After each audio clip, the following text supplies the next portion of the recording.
Heel hooks, my least favorite submission. So they're really good submissions. They are dangerous. You don't really, what people need to know is they don't hurt before they break.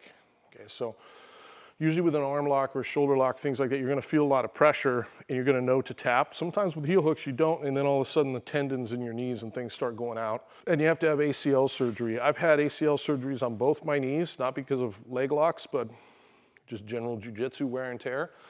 Not a fun surgery. So there's no way I would introduce this to white belts, but that's just me at my gym, because I feel like the number one job of a coach in what we do is the safety of the students. If you fail at that, everything else, you're a failure at everything else. So the safety always has to come first. So this is something I would introduce later on, post blue belt. And the only exception to that is when you have guys fighting in MMA and things like that. But even then, usually at my gym, they're at least a blue belt already, okay? Now, getting into the heel hooks are simple. It's just a change of grip. The positional control we're gonna do with the body is not much different. There's a few tricky things I will show you that I've done over the years, but the main thing is just a grip change. Jump into that same footlock I showed you before, which is one of my favorites, right? And we're here on our side. And I'm ready to do the whole thing. My knees are pinched together. I'm controlling his hip, so his hip can't get any closer to me.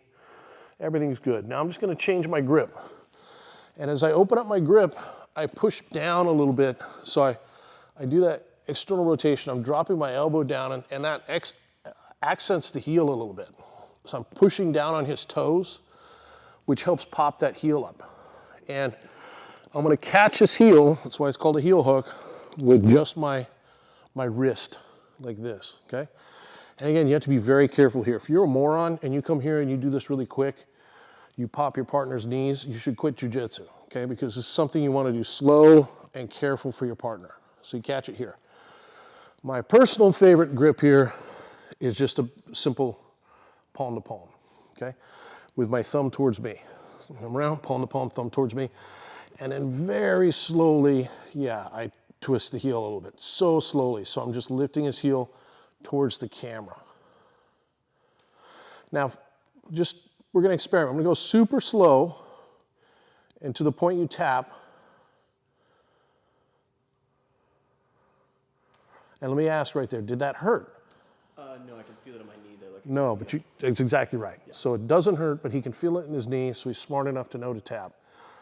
2 white belts training, adrenaline's going. I care more about beating people in the gym than I do learning jiu-jitsu, so I crank this on and he's doesn't want to tap because it's a foot lock. That's how people get surgery.